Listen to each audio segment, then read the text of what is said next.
point almost every time. Yeah. Like the doctors do not come in well. I think our nurses is the same. Like we get this question repeatedly. The theoretical framework feels like it's coming from a different side than the clinicians. Then when you talk about YouTube, you talk about, I think Stephanie was recently saying that you don't have to have that for quant, but you need that definitely for qual. Is that correct? Quant, I think quant has just simpler theoretical and conceptual frameworks that are like more easily and universally understood, if I'm not You're mistaken. correct, yeah. Yeah, so like quant it's much more straightforward, like are we all living in the same reality where we can measure stuff or not? Qualitative frameworks are like, well, do you believe that this thing can influence this thing? And if so, how? No, not how. Your research is how. Well, no, but like what are the different routes by which? Sure. Like what are the possible different routes, right? Like Sure. people Yeah, just sure. hear this thing and then respond to it, or is there other means of coming to believe, so just all these different ways in which you can map So do you want to put varieties of human experience. A quick example actually, which is very personal and easy. Yes. From my PhD, the one I told you when I last. I use it when I'm teaching.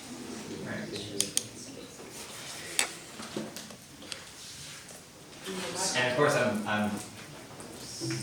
I'm biased because I'm trained as a doctor, I'm trained as a theologian, not trained as a sociologist, not trained as an anthropologist. So I'm talking about these things like my But in broad toddler's strokes, trying to describe.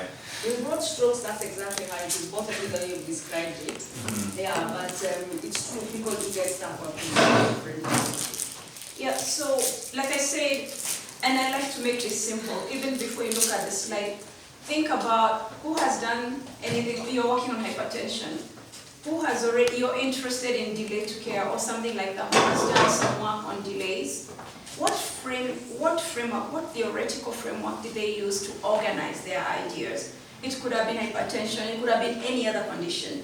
So you can use a framework that has been used for HIV, you name it, or even something that has nothing to do with a condition, illness, but it's bringing out the variables you want. So when you're thinking about the underpinnings of your work, and like I've said, when it's in academia, you're right. There's a lot of, a lot of background required and all that. But when you're not doing that, you can just pick up the framework and you explain what it is you're doing. But the key thing to remember is that it's helping you, when I say the variables, it's helping you show the relationship between what you think are your independent variables and dependent variables. So what is already known, and how has it been explained in the past? What are there inclusive, if you have a hypothesis, you could be arguing now, showing how you're hypothesizing the relationships in your variables, and you are explaining the basis also of your own assumptions. Now, here's an example. I think it's easier when I use that. This was from my work for my PhD. So my professor is a world-class mental illness stigma professor, researcher. She had a 19-country grant. So South Africa was the only country on the grant. So I decided to work on the South African part. So she already had this ESS model, we call the etiology and effects of stigma model, that had already been published way back. So I took that model, you can see, and then in we were collecting data using vignettes and a lot of it, it's a long story. But I was interested in what people know about the mental illness, yeah? What they think is the cause of the mental illness, and how therefore that affected their decision on the social interactions, and therefore the concept of stigma. So you can see I had this frame, and then I was trying to, if people have attributions that are biomedical vis-a-vis non-biomedical, if they were black, because this is South Africa versus white, if they were male versus, so I decided which variables I wanted in the framework. But still, the big thing here for me, my big elephant is stigma. Are we together up to there? So the framework was this is the framework generally. Let me show you then what I customized it to, so that I could be, but I was able now to write the background and say literature shows this and this and that, and now this is what Violet is going to do. See how I simplified it.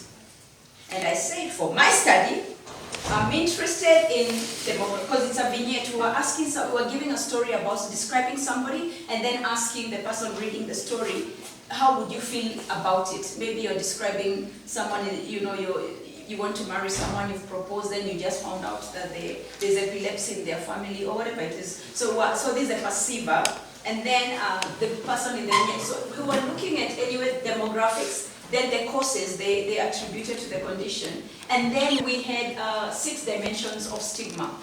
I don't want to be their neighbor. I don't want to touch my child. I don't want them to be in the school where my little girl goes for kindergarten. I don't want anyone in my family to marry from their family. I don't want friendship. All these social distance dimensions were already there in the literature earlier. But for the study and the variables we put now in the protocol, they captured only this. So you see, you're coming from a world of knowledge about the topic, and then you pick, there's so many modules on stigma that you can use, but I found this one most ideal based on the specific objectives that we had for the project. But when you're reviewing protocols, and this is something I keep raising at least in MOE, you should not penalize the PI for not having a conceptual framework that is set up like this in diagrams, and because you look at how, even if they're using prose, how they are explaining and justifying the gap in knowledge and what they are planning to do. Unfortunately, some Isercs have been using that. You see them writing back to the student to insist on a conceptual framework. And if I'm in that committee at that point, I say, no, this is not necessary. They've explained it in prose and it's still good enough. So don't turn people's protocol into the type of protocol you like for yourself. Unless you're a CABREX student, and then make a flowchart. Sorry. I have a question. So when you use someone else's framework to make your own, is just a reference enough, or you actually have to reach out to them and say, hey, I want to use your framework? It's just a reference. Yeah, they are very happy when you cite their work. It's the same way you cite them in the method. When you're writing about attributions to mental illness, stigma, you'll be citing them. It's just that then you can say that's a framework guiding your work. Like I said, in some disciplines, they insist that the master student must have a conceptual framework. So you pick the one that's closest to what it is that you plan to do. So in general, as long as you're citing somebody's work, it's not a professional obligation to get permission. You can... Unless you're using their tool. Some tools are free. So actually we have a student who's been unable to publish her work. She used a tool, and then when she sent her work to the journal, it's a journal that checked, and then wrote back to her and asked her, did you pay for this tool? She was actually by supervising. And then she realized, she wrote back, she said no. And then she was told to reach out to the owner of the tool, and she did. She needed $500,000 Kenya shillings. He asked for it. That's how much, and she was told, but we can wait for you. So she was to send like 300,000. She said she doesn't want to publish. So be careful when you're using a we encourage you to use a validated tool, but check if it's free or not. There's a lot of open access. Thanks for asking that, because I think it's something we don't talk about often. Check if it's open access. If it's not, ask the librarian how to look for one. There's often a lot of tools out there now that people are making open access. Does open access of the journal imply that the tools are... No, because the articles that are cited in the journal are so many. You see, so you need to find out when you decide you're going to use, and I can pull up that as an example. If you decide you're going to use a certain tool, the journal has so many articles written, and they're citing so many authors, and they're using different tools. It's your job as a PI, and especially the lead PI or even the lead manuscript writer, to confirm that the tool you're using you can use without, and if you want to make changes in the tool, things like those, it should be very clear. This was a validated tool. We did a face validity in Chogoria. We realized hypertension or whatever, this measure needs to be changed a bit. It should be very clear so that we know whether actually you have a new tool really that has used items from the past. But others sometimes say, use it the way it is, so because we want to be sure if this tool works in that site or not in that. So you need to think about that. So then the workflow for getting that permission is you ask the publisher first, and then the author if the publisher doesn't give you permission. And then, when you're asking for permission to use, you also ask, do I have permission to modify for my context? Is that the workflow for getting permission? What, I have, usually we go straight to the author. Author. Because they will say who wrote, who Yeah. developed the tool. Yeah. Actually, thank God for AI nowadays. When you type in that tool's name on Google, just a basic Google Scholar, it's likely it will say things about that tool, how to access the tool, and if it's free or not, and things like that. Okay. Yeah, but many studies don't use the tools the way they are. But you will explain in your protocol how either you're doing a pre-test in Chogoria, and then after that, Yeah. you're going to keep some items, and maybe you're not even, you don't need the whole tool that has 5 domains, you only need 3 domains of that tool. All that is okay, but you need to be clear in the plan that you have how you're using that value. You don't need permission if you're going to edit it, or you're going to validate it. No, you still need permission. Yeah. If you're going to use... If you lived out one section of the 5 sections, you still need permission. Yes, Always you the can. permission. You Yes. can just reference it. And you just can, reference it. you can reference it. You say, okay, I don't know how to explain. We use tools that are pre-existing. Many of them are free. Sometimes you have to pay for it because of the IP. That's what I'm saying. You need to check for the ones where they want you to pay for using their tool. A lot of, and actually I was very shocked because she was my first experience. I had never come across that type of situation. But once you find out it's free, I think Eli is asking, once you find out it's free, you've done all of that, but you want to change a section of it, can you just reference, or must you again ask the author that? We've used the words like adapted, adopted, and borrowed from. And then it's clear what it is that you have done. Yeah. Yeah, and you cite it just as really saying. Yeah. And But if you want to use the validated tool like 100% the way it is, the way my mentee did, then please check if it's free or you need to pay for it. And then you add that to your research plan.